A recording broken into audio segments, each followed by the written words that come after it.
Academics are not going to be early to Bitcoin. There are too many incentives baked into the university system pushing them to not be.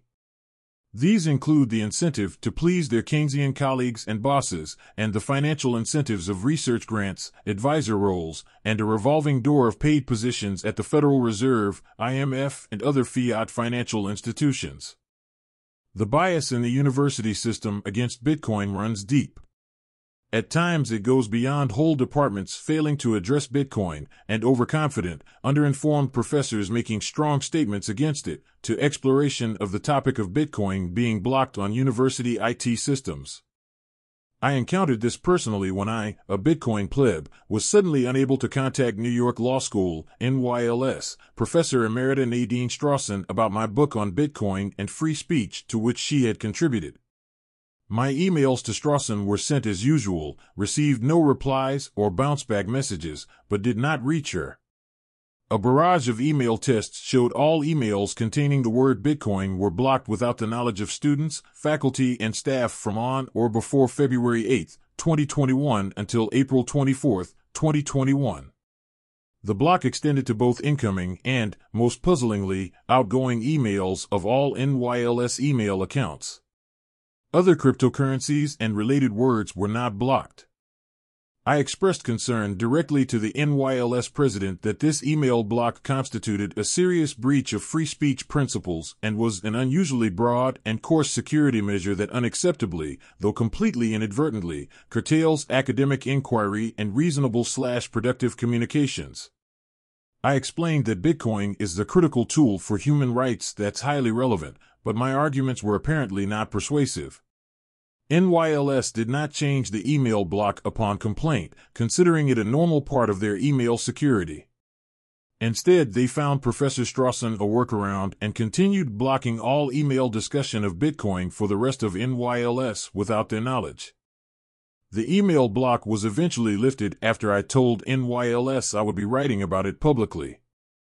Students, staff, and faculty at NYLS can now again freely email about Bitcoin. Unfortunately, despite my repeated pleas that informing the NYLS community of the block was the right thing to do, NYLS has still not informed them of the block and not given them an opportunity to recover missed communications. Lawyers with basic knowledge of Bitcoin are well paid and in very high demand, yet NYLS denied its heavily indebted students the ability to pursue acquiring such knowledge or job roles via email without their knowledge for months. Assistant Professor Craig Warmke has also encountered university IT restrictions around Bitcoin. Warmke explained that his institution, Northern Illinois University, blocks access to some useful informational sites on Bitcoin such as the Bitcoin Wiki and previously blocked access to many more, including Bitcoin Magazine. This included sites Warmke says would be directly beneficial to his academic work. As a graduate student at University of Hawaii, Nathaniel Harmon received very strong pushback from many at the school for his desire to do research involving Bitcoin. After submitting a 17-page abstract detailing how Bitcoin can subsidize the development of untapped clean and renewable energy sources in the oceans, Harmon was summarily dismissed and insulted by Dr. Michael Roberts, a prominent professor there, who told him, "These are not new ideas. They are tiresomely old ideas that are seriously wrong-headed. Read Paul Krugman on Bitcoin. You're wasting your time and others. Please stop selling your fool's gold. Or, if you prefer, quit grad school and go work for Winklevoss Twins or the Libertarian Party." Harmon recalls how pervasive the knee-jerk reaction against Bitcoin among academics was, recalling, "I learned to avoid talking about Bitcoin as much as possible. Instead, I talked theoretically about a buyer of last resort. Everyone liked the idea until you mentioned it was Bitcoin mining as the buyer of last resort, shrugging it off after that. Anything else but Bitcoin, the idea would have been developed out 5 years ago. It kinda set me back."